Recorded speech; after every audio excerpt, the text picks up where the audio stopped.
This is a single fixed bunk bobsled that I use to yard logs distances of generally greater than a quarter mile. A team of bay drafts headed out to the landing. Usually, rather than the staging area, I usually trot them out to get them warmed up. It's my first load of the day. Load of hemlock on the left there.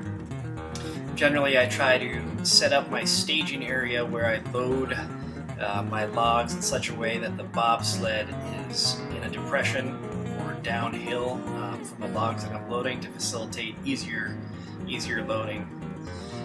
Here I'm going to be detaching the horses from the sled. I do this by dropping a couple of the chase reins on one horse and just simply walking off the sled with the neck yoke intact, and I reattach that one set of trace chains and go about my business. In this case, I'm parbuckling a log up onto the sled. It's a large beech log, about 19 inches in diameter at breast height, fairly awkward. It's my first attempt at parbuckling, and horses performed well. You want them calm and yet able to get that up there. The parbuckle system consists of a 20-foot chain that first starts by passing through the stake pocket on the bunk in my bobsled. It then goes to the log. It's wrapped twice around the log, which helps facilitate rolling of the log up the stake and onto the bunk. Attached to that chain is 5/16 winch cable, pictured on the right. That 5/16 winch cable is extremely light and is rated for 10,000 pounds.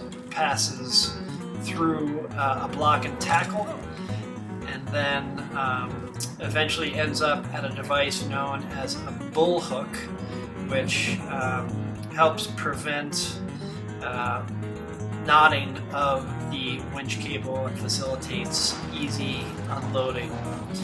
As I mentioned before, all of the loading prior to this experience has been done by hand. But based on loading these two logs here, the parbuckle system is easy to set up and gives a little more flexibility in terms of where my staging areas can be in the future. I don't necessarily need to have that significant drop where the bobsled is parked. The advantage of the bobsled for me is its payload capacity.